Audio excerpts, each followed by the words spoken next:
నమస్తే, welcome to prime time. నేను రాజేష్. పద్మ అవార్డుల ఇష్యూ కాంగ్రెస్ బీజేపీ మధ్య అగ్గిరాజేసింది. రాష్ట్రం పంపించిన ప్రతిపాదనలను కేంద్రం పట్టించుకోలేదన్న సీఎం రేవంత్ వ్యాఖ్యలకు కేంద్ర మంత్రి బండి సంజయ్ కౌంటర్ ఇచ్చారు. మీరు ప్రతిపాదనలు పంపితే మేము అవార్డులు ఇవ్వాలా అంటూ ప్రశ్నించారు. బీజేపీ కార్యకర్తలను చంపి పాటలు పాడిన గద్దర్కు పద్మ అవార్డు ఇచ్చే ప్రసక్తే లేదన్నారు. బండి సంజయ్ వ్యాఖ్యలపై కాంగ్రెస్ ఎంపీ చామల కిరణ్ కుమార్ ఘాటుగా స్పందించారు. బండి సంజయ్ కేంద్ర మంత్రి అని మరిచిపోయి మాట్లాడుతున్నారంటూ విమర్శించారు. రైట్ వింగ్ భావజాలం ఉన్నవారు బీజేపీ పాట పాడిన వారికే అవార్డులు ఇస్తారా అంటూ ప్రశ్నించారు ఆయన. ఇంకొక అన్యాయం కూడా తెలంగాణకు చేసిండ్రు. మేము పద్మభూషణ్ పద్మశ్రీ అవార్డుల కోసం కూడా తెలంగాణ సమాజానికి ప్రతీకలైన గద్దర్ గారి పేరు, చుక్కా రామయ్య గారి పేరు, అందశ్రీ పేరు, గోరె టెంకన్న పేరు, జయతీర్ తిరుమలరావు గారి పేర్లు, వీటన్నిటినీ రాష్ట్ర ప్రభుత్వం నుంచి మేము ప్రతిపాదన ఇచ్చినాం. కానీ ఏ ఒక్క పేరు కూడా కేంద్ర ప్రభుత్వం పరిగణలోకి తీసుకోలేదు. ఇది మాకు కొంచెం బాధ కలిగించింది. రాష్ట్ర ప్రభుత్వం ప్రతిపాదన పంపే సమయంలో ఎవరి పేరు పంపాలో వాళ్ళ పేరు పంపాలి. కేంద్రం ఆలోచిస్తుంది. మీరు పంపిన పేర్లను ఇస్తారా? ఇది అన్ని ఆలోచిస్తారు. ఎట్లిస్తాం? మీరు వంశం ఇస్తాం. ఏంటి అవార్డ్స్? వందల మంది భారతీయ జనతా పార్టీ కార్యకర్తలు నమ్మిన సిద్ధాంతం కోసం భారత్ మాతా కీ జై అని చెప్పి ఆందోళన చేస్తుంటే నక్సల్స్ భావజాలం గద్దర్ మా కార్యకర్తలు హత్య చేయించిండు. ఎన్ఐఏ ఎంక్వైరీ చేసింది గద్దర్ గారి మీద. అనేక మంది పోలీసులను ఎన్కౌంటర్ పేరుతో మర్డర్ చేసిండు. అటువంటి వ్యక్తిని ఏ విధంగా పంపుతారు? ఇవాళ గద్దర్ గారి భావాజాలం గురించి మాట్లాడుతారు. అది వింటేనే హాస్యాస్పదంగా ఉంది. మీరు ఒక కేబినెట్ మినిస్టరా, కార్పొరేటరా? మీరు అధికారంలో ఉంటే బీజేపీ భావాజాలం ఉన్న వాళ్లకు, రైట్ వింగ్ భావాజాలం ఉన్న వాళ్ళకే మేము పద్మ అవార్డులు ఇస్తామని చెప్పినట్టుగా ఉంది.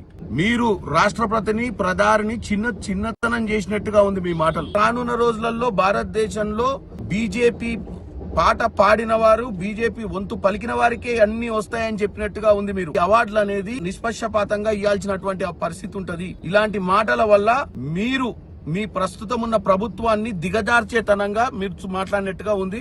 దయచేసి మీరు మీ మాటలను విత్డ్రా చేసుకోవాల్సిందిగా కోరుకుంటున్నాం. అభివృద్ధి సంక్షేమాన్ని జోడెద్దుల్లా నడిపించిన ఘనత కేసీఆర్దే అన్నారు మాజీ మంత్రి కేటీఆర్. ఫారెస్ట్, హార్టికల్చర్, హెల్త్ వర్సిటీలు ఏర్పాటు చేశామన్నారు. తెలంగాణ భవన్లో బీఆర్ఎస్వీ క్యాలెండర్ ఆవిష్కరించిన కేటీఆర్ రాష్ట్ర ప్రభుత్వంపైన విరుచుకుపడ్డారు. రేషన్ కార్డులు ఇవ్వటం చారిత్రక కార్యక్రమమా అంటూ ప్రశ్నించారు. తాము 6,50,000 కార్డులు ఇచ్చామని, గతంలో దరఖాస్తు చేసుకున్న వారికి రేషన్ కార్డులు ఇచ్చామన్నారు. కాంగ్రెస్ 420 హామీలు ఇచ్చిందని సరిగ్గా ఒక్కటి కూడా అమలు చేయటం చేత కావటం లేదన్నారు. ఇంటింటికి గ్యారంటీ కార్డు ఇచ్చి మాట తప్పారన్నారు. రేవంత్ ప్రభుత్వం విస్తృతంగా అబద్దాలు ప్రచారం చేస్తోంది అంటూ విమర్శించారు కేటీఆర్. కొడంగల్లో స్పీచ్ ఇస్తున్నారు. మేము ఇవాళ ఒక చారిత్రాత్మకమైన కార్యక్రమానికి శ్రీకారం చుడుతున్నాం అన్నాడు. నేనేం చేస్తున్నాడు అని నేను అనుకుంటే, రేషన్ కార్డులు ఇచ్చే కార్యక్రమం చారిత్రాత్మకం అట. అంటే ఇదివరకు కూడా రేషన్ కార్డులు ఇయ్యలే, నువ్వు కొత్త చరిత్రకు నేనే శ్రీకారం చుట్టిన, రేషన్ కార్డు అనే కాన్సెప్టే నేనే కనిపెట్టినా అన్నట్టు చారిత్రాత్మకమైన కార్యక్రమానికి శ్రీకారం చుడుతున్నా అని అబద్ధం. బట్టి విక్రమార్క గారు నిన్న చెప్తారు, ఒక్క రేషన్ కార్డు ఇయ్యలే టీఆర్ఎస్ ప్రభుత్వం అని బట్టి విక్రమార్క చెప్తాడు. ఇది బట్టి విక్రమార్క గారు స్వయంగా మదిరే నియోజకవర్గంలో 2021 జూలై 26 రేషన్ కార్డులు ఇచ్చుకుంటే దిగిన ఫోటో. మనం ఇచ్చింది 6,50,000 రేషన్ కార్డు. కానీ మనం దాని ఏదో చారిత్రాత్మక కార్యక్రమం మనం అనుకోలేదు. మనం రేవంత్ రెడ్డి గారి లెక్క ప్రభుత్వ పైసలు దండగా పెట్టి, పెద్ద పెద్ద సభలు పెట్టి, నేను కొత్త చరిత్ర సృష్టిస్తున్నా అని చెప్పి మనం డైలాగులు కొట్టలే. ఓ దిక్కు రైతులు, ఇంకో దిక్కు గురుకులాల్లో విద్యార్థులు, ఇంకో దిక్కు నేత కార్మికులు. ఇప్పటికీ ఈ ప్రభుత్వం వచ్చిన తర్వాత దగ్గర సంవత్సర కాలంలో 30 మంది పైచిలకు చేనేత కార్మికులు ఆత్మహత్య చేసుకున్న పరిస్థితి. ఆటో డ్రైవర్లు దాదాపు 100 మంది వాళ్ళు ఆత్మహత్య చేసుకున్నారు. తెలంగాణ ప్రభుత్వం ఉన్నప్పుడు కేసీఆర్ గారి నాయకత్వంలో ఉద్యోగాలు ఇవ్వలేదంట. 2,32,000 ఉద్యోగాలకు నోటిఫికేషన్ ఇచ్చి 1,60,283 ఉద్యోగాలు భర్తీ పూర్తి చేసినాం. కాగితాలు ఇచ్చినాం. వాళ్ళకి ఇప్పుడు జీతాలు కూడా ఈ ప్రభుత్వం ఇస్తా ఉన్నది. పిఎస్సి పరీక్ష పేపర్ లీక్ అయిందని, ఇంకోటైందని ఆనాడు పిల్లల్ని రెచ్చగొట్టి మనకు దూరం చేసే ప్రయత్నం కూడా చేసినారు. కొంత మేరకు సక్సెస్ కూడా అయినారు. వీళ్ళట, ఈ సిపాయిలట పెట్టుబడులు తెచ్చిరట. అది చూసి మనకు కడుపులో అజీర్తి అయిందట. మనం ఏదో దాగానట. ఈయన తెలంగాణ అనే బిడ్డకు జన్మనిచ్చిన తల్లి పాత్ర టీఆర్ఎస్. నీ పాత్ర ఏంది? నీ కాంగ్రెస్ పాత్ర ఏంది? అసలు తెలంగాణ రాష్ట్ర ఏర్పాట్లు ఏమీ లేదు.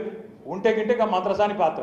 నువ్వు పెట్టుబడులు తెస్తే అందరికంటే ఎక్కువ సంతోషపడేది మేము. ఎందుకంటే మేము తెలంగాణ మా బిడ్డ, ఇది మా రాష్ట్రం, మేము తెచ్చిన రాష్ట్రం అనే భావనతో ఉండేటోళ్ళు.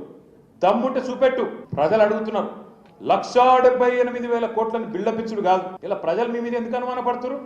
ఎందుకంటే నేతి బీరకాయల నెయ్యి ఎంత ఉంటుందో కాంగ్రెస్ పార్టీ 420 హామీలలో కూడా వాస్తవం గంతే ఉంటుంది. కాబట్టి నువ్వు మొదటి సంవత్సరం తెచ్చిన పెట్టుబడులు కూడా ఒక్కటి కూడా రాలేదు. కాబట్టి అప్పుడు కూడా 40,000 కోట్లను ఉదరగొట్టినా 40 పైసలు కూడా రాలేదు. కాబట్టి నేను ఎవడు నమ్మతలేడు. నువ్వే కదా చెప్పినావు 10,000 ఇస్తున్నాడు కేసీఆర్ బిచ్చమేసినట్టు, నేను 15,000 ఇస్తాను. మరి ఏమాయ 15,000? 15,000 12,000 చేసినావు. చేతనైతే 15,000 చేసి చూపెట్టు.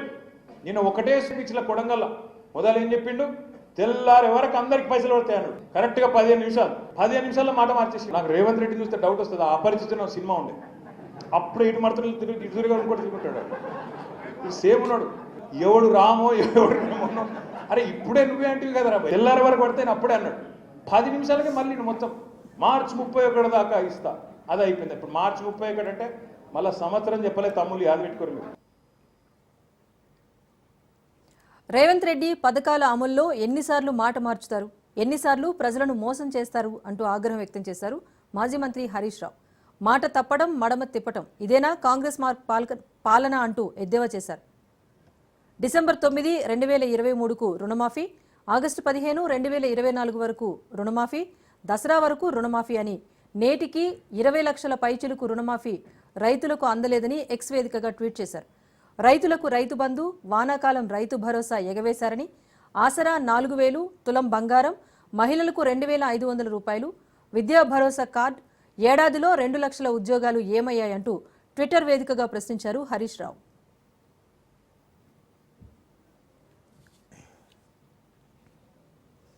హైదరాబాద్ బీజేపీ కార్యాలయంలో కీలక సమావేశం జరిగింది. కేంద్ర మంత్రి కిషన్ రెడ్డి అధ్యక్షతన జరిగిన సమావేశంలో 3 స్థానాల ఎమ్మెల్సీ ఎన్నికల సన్నద్ధతపైన చర్చించారు.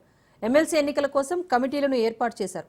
ఇప్పటికే 3 ఎమ్మెల్సీ స్థానాల అభ్యర్థులను బీజేపీ ప్రకటించింది.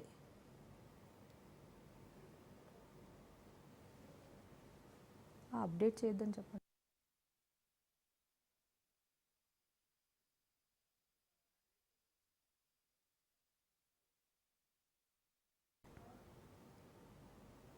కేంద్ర మంత్రి కిషన్ రెడ్డికి హరీష్ రావు లేఖ రాశారు. తెలంగాణ ప్రాజెక్టులకు అనుమతులు సాధించడంలో జాప్యం, రాష్ట్రానికి జరుగుతున్న నష్టాన్ని ఆ లేఖలో వివరించారు. ఏపీ చేపట్టిన బనకచెర్ల ప్రాజెక్టు ద్వారా 200 టీఎంసీల నీరు పెన్నా బేసిన్కు తరలించడం వల్ల తెలంగాణకు తీవ్ర నష్టం జరిగిందన్నారు హరీష్ రావు. ఏపీ ప్రభుత్వం అనుమతులు లేకుండా ప్రాజెక్టు చేపట్టడం విభజన చట్టం ఉల్లంఘనే అవుతుందని మండిపడ్డారు.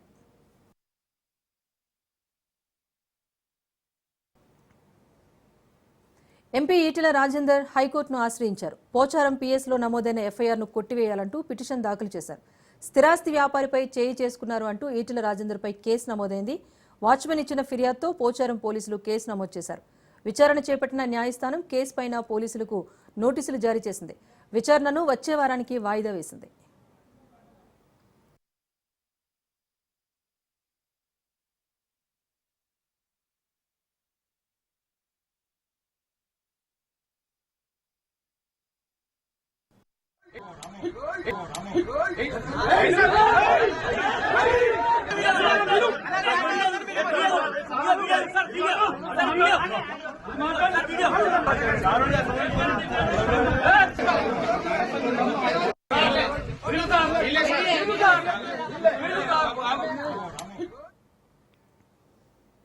తెలంగాణ ఆర్టీసీలో సమ్మె సైరన్ మోగింది. ఆర్టీసీ కార్మికులు సమ్మె బాట పట్టనున్నారు. తెలంగాణ ఆర్టీసీ ఎండీకి కార్మిక సంఘాలు సమ్మె నోటీస్ ఇచ్చాయి.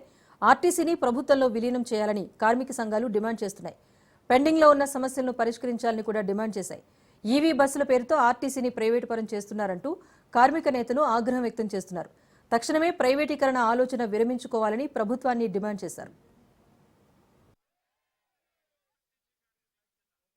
సమ్మె నోటీస్ ఇవ్వడం జరుగుతా ఉంది. ఇప్పుడు 4 గంటలకి ఈ ప్రభుత్వం వచ్చి 14 మాసాలు అయిపోయినా గానీ ఎలాంటి సమస్యలు చేయలేదు. ఒకటి, ప్రభుత్వం వచ్చే ముందు గత ప్రభుత్వం పనిచేయలేదని చెప్పి మేమే చేస్తామని చెప్పి మేనిఫెస్టోలో పెట్టి ఆర్టీసీని ప్రభుత్వంలో విలీనం చేస్తాం, తర్వాత బకాయిలు ఇస్తాం, పిఆర్సీలు 2 ఇస్తాం, తర్వాత ప్రభుత్వ ఉద్యోగులతో సమానంగా జీతభత్యాలు ఇస్తాం, కొత్త బస్సులను కొని ఆర్టీసీని ఆధునీకరిస్తామని చెప్పి మేనిఫెస్టోలో పెట్టినటువంటి అంశాన్ని ఈ ప్రభుత్వం ఎందుకు మర్చిపోయిందని అడుగుతా ఉన్నాం. వెంటనే దాన్ని ఇంప్లిమెంట్ చేయాలని చెప్పి. రెండోది, ఒలెక్టా కంపెనీ అట్లా అలాగే జేబీఎన్ కంపెనీకి సంబంధించిన బస్సులను ప్రవేశపెట్టిండ్రు. వాటికి శాంటిటీ లేదు. ఇవాళ ఉమ్మడి జిల్లాలలో ప్రతి జిల్లాలో ఒక డిపో వాళ్ళకి హ్యాండ్ ఓవర్ చేస్తా ఉన్నారు. పవర్ పాయింట్లు ఆర్టీసీ పెడతా ఉన్నది.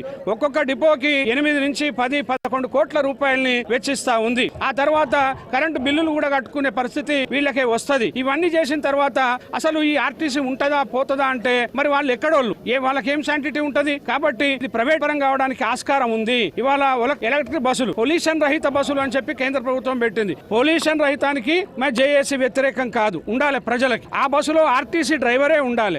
ఎప్పుడు పిలిచినా రావడానికి మేము సిద్ధంగా ఉంటాం. మీ చేతుల్లోనే ఉంది. సమ్మె జరిగితే మీ ఫెయిల్యూర్, సమ్మె నివారిస్తే మీ విజయం. మాది కాదు. కార్మిక వర్గం ఇవాళ అభద్రత భాగమై ఇవాళ ఈ ఉలక బస్సులతోటి ఇంతమంది రోడ్డు మీదకి వచ్చింది. 40,000 మంది ఇక్కడ కూడా మిగలకుండా సమ్మెలో ఉంటారు అనేది నిర్వివాదాంశం. కూడా జేఏసీని చేసిన సమ్మెలో ఎప్పుడు ఫెయిల్ కాలేదు. కాబట్టి మీడియా మిత్రులందరూ కూడా చేస్తా ఉన్నా.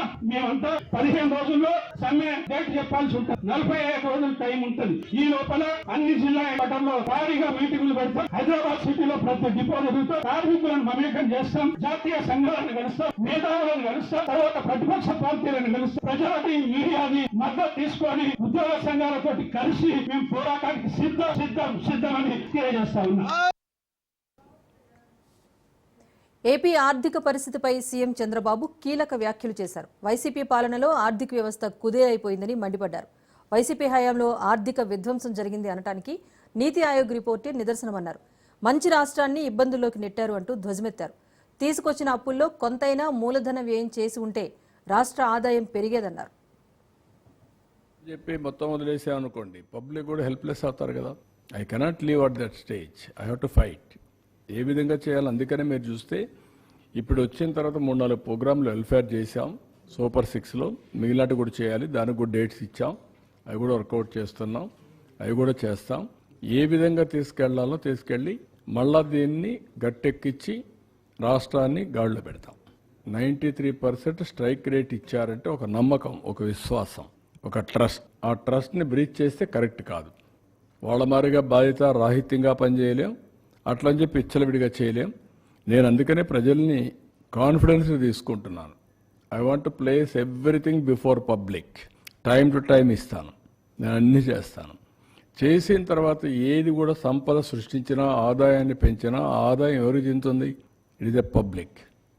ఒక మిస్ గవర్నెన్స్, ఒక కరప్ట్ గవర్నెన్స్ చేసినప్పుడు దాన్ని కరెక్ట్ చేసి మళ్ళీ నేను ఏ విధంగా ట్రాక్లో పెట్టడమే కాకుండా వాళ్ళ ఇబ్బందులు కూడా అధిగమించే విధంగా I have to plan it. నేనని చెప్పి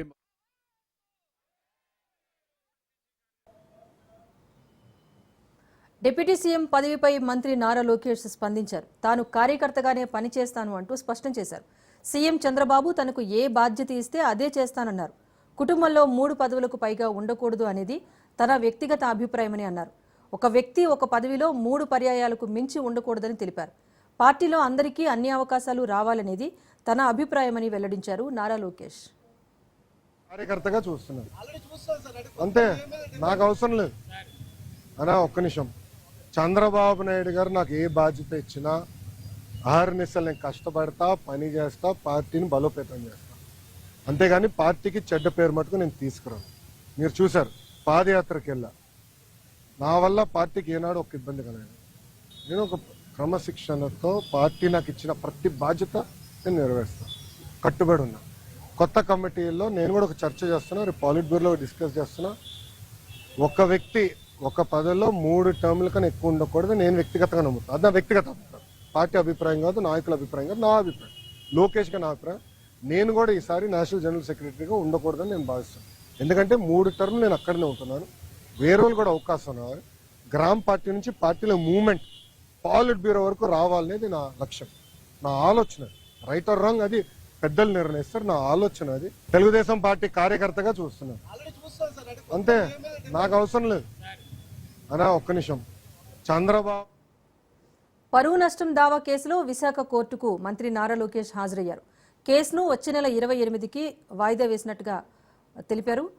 ఈ కేసులో 5 ఏళ్లుగా న్యాయ పోరాటం చేస్తున్నా అన్నారు. తప్పు చేసిన వారిని ఎవరిని వదిలిపెట్టబోనని హెచ్చరించారు. గత ప్రభుత్వం చేసిన అక్రమాలపై ఒకేసారి దర్యాప్తుకు ఆదేశించలేమన్నారు. ప్రజా సమస్యలు పరిష్కరించడంలో కూటమి ప్రభుత్వం లక్ష్యంతో పనిచేస్తోందన్నారు. నేను మంత్రిగా ఉన్నప్పుడు విశాఖపట్నానికి అనేక సార్లు వచ్చాను. లాంజ్లో నా పైన దాదాపు 25 లక్షల రూపాయలు ఆనాటి తెలుగుదేశం పార్టీ ప్రభుత్వం ఖర్చు పెట్టిందనే వార్త వేస్తాం జరిగింది. అప్పుడే నేను లీగల్ నోటీస్ కూడా జారీ చేశాను. మీరు క్షమాపణ చెప్పాలి, నేను ఎక్కడ ఆధారాలు లేవు, రాజ్యాంగం చాలా స్పష్టంగా ఆధారాలతో ప్రింట్ చేయాలి అని చెప్తుంది. అంతేగాని ఆధారాలు లేకుండా ప్రింట్ చేస్తే అది డిఫమేటరీ నేచర్ అని చాలా స్పష్టంగా చెప్తుంది. గత 5 సంవత్సరాలుగా న్యాయ పోరాటం నేను చేస్తున్నా. ఇది 4వ వాయిదా. ఎన్నిసార్లే నేను వస్తాను, ఎందుకంటే నిజం నా వైపు ఉంది. ఎట్టి పరిస్థితుల్లో ఈ కేసు నేను లాజికల్ ఎండ్కి తీసుకెళ్తాను. ఎన్నిసార్లు వాయిదాలు వేసినా నాకు ఇబ్బంది లేదు, ఎన్నిసార్లు రమ్మన్నా నాకు ఎలాంటి మొహమాటం లేదు. ఎందుకంటే నేను తప్పు చేయలేదు. నిజం గెలిచడానికి కొంచెం ఆలస్యమైనా నిజం గెలుస్తుందని బలంగా నమ్మే వ్యక్తిని. గతంలో కూడా నేను చూశాను, దానికి నేను కట్టుబడి ఉంటాను. ఏపీ ప్రభుత్వం కీలక నిర్ణయం తీసుకుంది. వచ్చే నెల 1వ తేదీ నుంచి రిజిస్ట్రేషన్ విలువలను పెంచనుంది. ఈ మేరకు మంత్రి అనగాని సత్యప్రసాద్ ప్రకటించారు. రిజిస్ట్రేషన్ల పెంపుతో పాటు హేతుబద్ధీకరణ చేపడతామన్నారు. అదేవిధంగా అమరావతి 29 గ్రామాల్లో భూమి విలువ పెంచడం లేదని క్లారిటీ ఇచ్చారు. అయితే భోగాపురం పరిసర ప్రాంతాల్లోనూ పెరిగే అవకాశం ఉందన్నారు మంత్రి అనగాని. గతంలో జరిగిన అక్రమాలను సరిదిద్దుతామన్న మంత్రి అనగాని సత్యప్రసాద్ తప్పు చేసిన వారిని వదిలే ప్రసక్తే లేదన్నారు.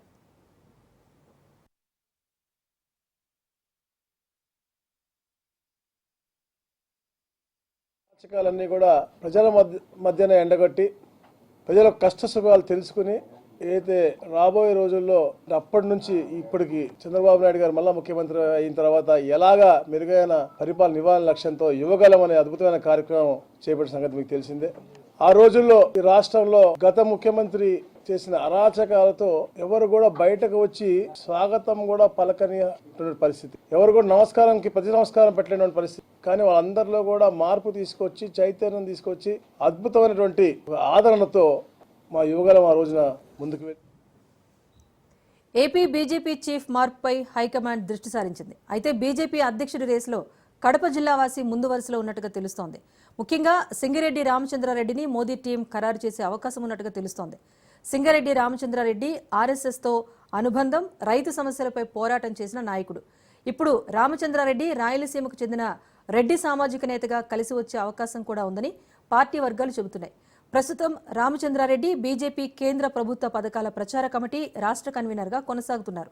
ముఖ్యంగా ఆర్థికంగా బలమైన వ్యక్తి కావడంతో రామచంద్రారెడ్డి పేరును బీజేపీ అధిష్టానం పరిశీలిస్తున్నట్టు సమాచారం.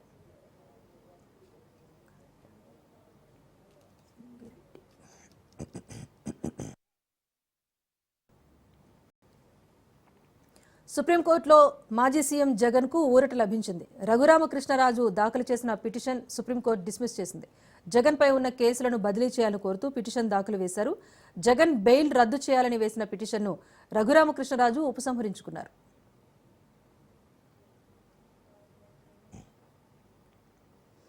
ఫోన్ ట్యాపింగ్ కేసులో తిరుపతన్నకు బెయిల్ మంజూరైంది. సుప్రీంకోర్టు షరతులతో కూడిన బెయిల్ మంజూరు చేసింది. ట్యాపింగ్ కేసులో తిరుపతన్న 10 నెలలుగా జైల్లోనే ఉన్నారు.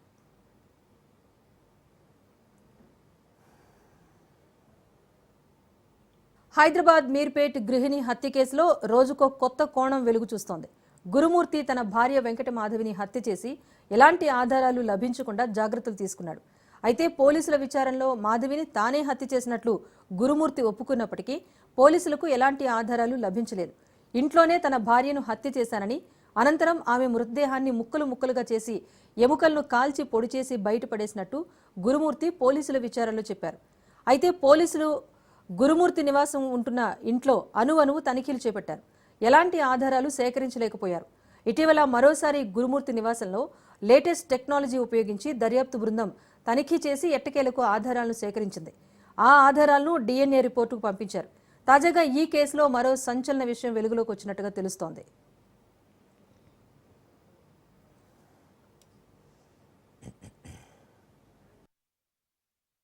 గురుమూర్తి తన భార్యను మలయాళం సినిమా స్ఫూర్తితో హత్యకు పాల్పడినట్టుగా పోలీసుల విచారణలో వెలుగులోకి వచ్చింది. మలయాళం సినిమాను గురుమూర్తి చాలాసార్లు చూసినట్లు, ఆ సినిమా ఆధారంగానే భార్య హత్యకు కుట్ర చేసినట్టుగా తెలుస్తోంది. మాధవిని హత్య చేసిన తర్వాత యాసిడ్ రసాయనాలతో ఆమె శరీర భాగాలను కాల్చి ముద్దగా మార్చేశాడు. ఆ తర్వాత దుర్వాసన రాకుండా స్ప్రే కెమికల్స్ వాడినట్టుగా పోలీసులు భావిస్తున్నారు.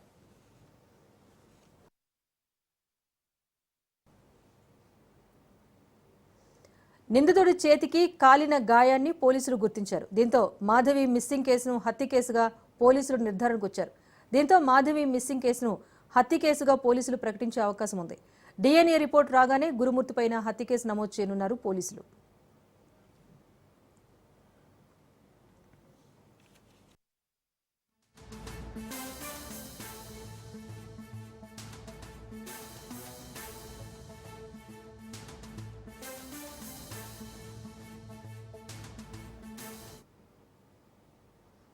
సంవిధాన్ బచావో నినాదాలతో మధ్యప్రదేశ్ మార్మోగిపోయింది. రాజ్యాంగ పరిరక్షణ కోసం ఇండోర్లో గళమెత్తారు కాంగ్రెస్ లీడర్స్. ఎన్డీఏ నిరంకుశ పాలనపైన నిప్పులు చెరిగారు. హస్తం నేతల కామెంట్స్ కాకరేపుతున్నాయి. రాజ్యాంగాన్ని మార్చడానికి మోదీ కుట్ర చేస్తున్నారంటూ మండిపడ్డారు నేతలంతా. కాంగ్రెస్ ఆరోపణలను తిప్పికొట్టింది కమల దళం.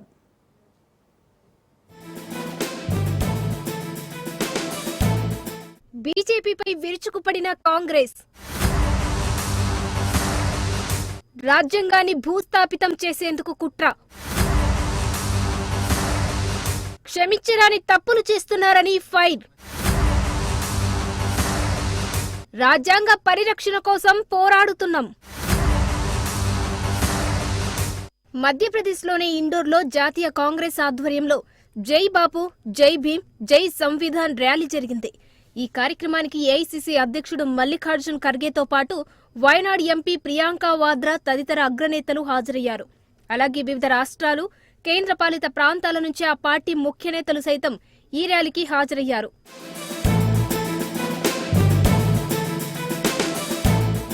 రాజ్యాంగాన్ని భూస్థాపితం చేసేందుకు ఆర్ఎస్ఎస్, బీజేపీ కుట్ర చేస్తున్నాయని హాట్ కామెంట్ చేశారు ఏఐసీసీ నేత రాహుల్ గాంధీ. బీజేపీకి 400 ఎంపీ సీట్లిస్తే రాజ్యాంగాన్ని ఖతం చేస్తారన్నారు. మోదీ సర్కార్ అంబేద్కర్ ను అవమానిస్తోందని ఫైర్ అయ్యారు. जहां भी आरएसएस के लोग, बीजेपी के लोग इस संविधान पर आक्रमण करते हैं, जहां भी वो गरीबों को कुचलने की कोशिश करते हैं, जहां भी वो कमजोरों को मारने की कोशिश करते हैं, कांग्रेस पार्टी के कार्यकर्ता को वहां जाकर पत्थर जैसे वहां जाकर खड़ा हो जाना चाहिए, चट्टान जैसे वहां खड़ा हो जाना चाहिए कि मैं नहीं होने दूंगा, मैं संविधान की रक्षा करूंगा. ये आपका मिशन है. मैं जानता हूं कि मध्य प्रदेश में आप दिल से लड़ते हो. मैं जानता हूं कि आप पर अत्याचार होता है, आप पर आक्रमण होता है, मगर आप पीछे नहीं हटते हो. दिल से मैं आपका धन्यवाद करता हूं, आपके परिवारों का धन्यवाद करता हूं, आपके बच्चों का धन्यवाद करता हूं कि आप हमारी विचारधारा के लिए लड़ते हो, गांधी जी की विचारधारा के लिए, अंबेडकर जी की विचारधारा के लिए. కెమెరాల కోసం పవిత్ర గంగా నదిలో స్నానం చేసేందుకు బీజేపీ నేతలు పోటీ పడుతున్నారన్నారు ఏఐసీసీ చీఫ్ ఖర్గే. కుంభమేళాలో స్నానం చేయడం వల్ల పేదరికం అంతమవుతుందా అని ప్రశ్నించారు. తాను ఎవరి విశ్వాసాలను దెబ్బతీసే విధంగా ప్రశ్నించడం లేదన్నారు. ప్రధాని మోడీ చేసే తప్పుడు వాగ్దానాల వలలో ప్రజలు పడకూడదనే చెబుతున్నానన్నారు ఖర్గే. अरे भाई, तुम तो इतना पाप किए हो, मोदी जी और शाह मिलके इतना पाप किए हैं, वो 7 जन्म क्या 100 जन्म में भी स्वर्ग में नहीं जा सकते. अरे भाई, गंगा में डुबकी लेने से गरीबी दूर होती क्या? आपको खाना मिलता पेट को. मैं किसी की आस्था के ऊपर ठोस नहीं लगाना चाहता हूं. अगर किसी को दुख हुआ तो मैं माफी चाहता हूं, लेकिन आप बताइए, अरे जब बच्चा भूखा मर रहा है, बच्चा स्कूल में नहीं जा रहा है, मजदूरों को मजदूरी नहीं मिल रही है, जब ये है तो ये लोग जाकर हजारों रुपए खर्च करके कंपटीशन पे डुबकियां मार रहे हैं. రాజ్యాంగాన్ని మార్చాలని ప్రధాని మోడీ కుట్ర చేస్తున్నారని సీఎం రేవంత్ రెడ్డి అన్నారు. ప్రధానిగా బాధ్యతలు చేపట్టిన నాటి నుంచి ఆయన రాజ్యాంగాన్ని మార్చాలనే ప్రయత్నాల్లో ఉన్నారని ఆరోపించారు. అయితే రాహుల్ గాంధీ ఈ విషయాన్ని ముందుగానే గుర్తించి రాజ్యాంగ పరిరక్షణకు పోరాడుతున్నారని తెలిపారు రేవంత్. मोदी जी जब से प्रधानमंत्री बने तब से बार बार मोदी जी कोशिश कर रहा है संविधान को बदलने के लिए, मगर राहुल गांधी जी ने शुरुआत से मोदी जी को पहचाना. अगर मोदी जी का ताकत बढ़े तो मोदी जी संविधान बदलने के लिए पूरा कोशिश जारी रखेंगे. इसीलिए पहले दिन से राहुल गांधी जी ने मोदी जी को रोकने के लिए कोशिश किए. इस बार मोदी जी बहुत ताकत से वो कोशिश कर रहा है. मोदी जी को मैं इतिहास में पढ़ा था, गजनी मोहम्मद हिंदुस्तान को लूटने के लिए, हिंदुस्तान हासिल करने के लिए बार बार कोशिश किए। కాంగ్రెస్ నేతల కామెంట్స్ హాట్ టాపిక్ గా మారాయి. హస్తం నేతల వ్యాఖ్యలపై బీజేపీ వెంటనే రియాక్ట్ అయింది. హిందువులను టార్గెట్ చేశారని మండిపడింది.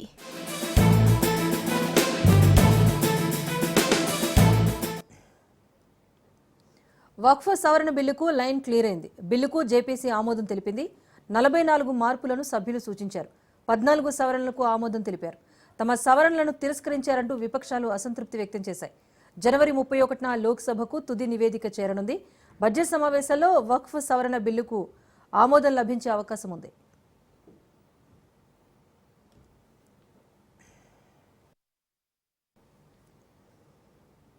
ఉత్తరప్రదేశ్లోని ప్రయాగ్రాజ్లో జరుగుతున్న మహా కుంభమేళాలో కేంద్ర హోంమంత్రి అమిత్ షా పాల్గొన్నారు. గంగా, యమున, సరస్వతి నదులు కలిసే త్రివేణి సంగమంలో పుణ్యస్నానాలు ఆచరించారు. అనంతరం ఘాట్ వద్ద ప్రత్యేక పూజలు నిర్వహించారు. అక్కడి అధికారులతో సమావేశాలు నిర్వహించి మహాకుంభ్ ఏర్పాట్లపైన సమీక్షించారు. మరోవైపు షా పర్యటన నేపథ్యంలో నగరంలో అధికారులు భద్రత కట్టుదిట్టం చేశారు.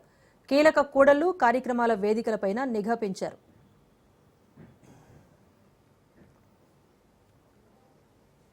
ప్రపంచ అభివృద్ధిలో భారతదేశ యువత కీలక భూమిక పోషిస్తోందని, వీరి భాగస్వామ్యం లేకుండా ప్రపంచ అభివృద్ధిని ఊహించలేమన్నారు ప్రధాని నరేంద్ర మోదీ.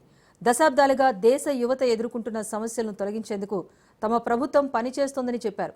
ఢిల్లీలోని కరియప్ప గ్రౌండ్స్లో సోమవారం జరిగిన నేషనల్ క్యాడెట్ కార్ప్స్ ర్యాలీలో ప్రధాని పాల్గొన్నారు. ఎన్సీసీ డెవలప్మెంట్కు గత కొన్నేళ్లుగా ప్రభుత్వ పనితీరు తనకు చాలా సంతృప్తినిచ్చిందన్నారు మోదీ. 170 సరిహద్దు ప్రాంతాలు, సుమారు 100 తీర ప్రాంత సరిహద్దులకు ఎన్సీసీ క్యాడెట్స్ విస్తరించారని, తద్వారా ఆయా ప్రాంతాల్లో నివసించే వారికి ఎంతో ప్రయోజనం చేకూరిందని చెప్పారు.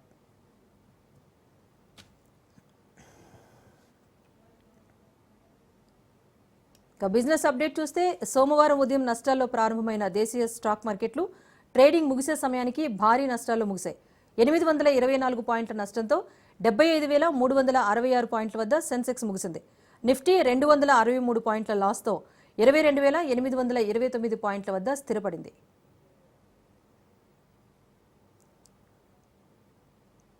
ఐసీసీ క్రికెట్ ఆఫ్ ది ఇయర్గా బూమ్రా నిలిచాడు. తొలి బౌలర్గా బూమ్రా రికార్డు సృష్టించాడు. పేస్ బౌలర్ బూమ్రాను ICC men's test cricketer of the year award వరించింది. స్వదేశీతో పాటు విదేశీ పిచ్లపైన 204 రేటింగ్తో బూమ్రా సత్తా చాటాడు. తన స్పీడ్ బౌలింగ్తో భారత్కు కీలక విజయాలను అందించాడు.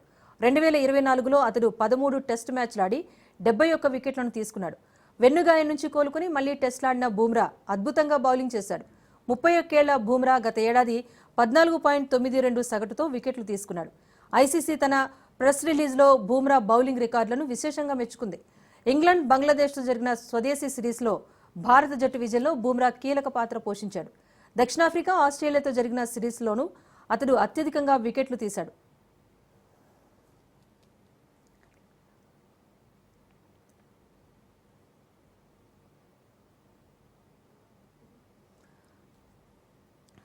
మరోవైపు స్మృతి మందన్నకు కూడా ఐసీసీ వన్డే మహిళా cricketer of the year award వరించింది. స్మృతికి రెండోసారి ఐసీసీ వన్డే మహిళా cricketer of the year award లభించింది.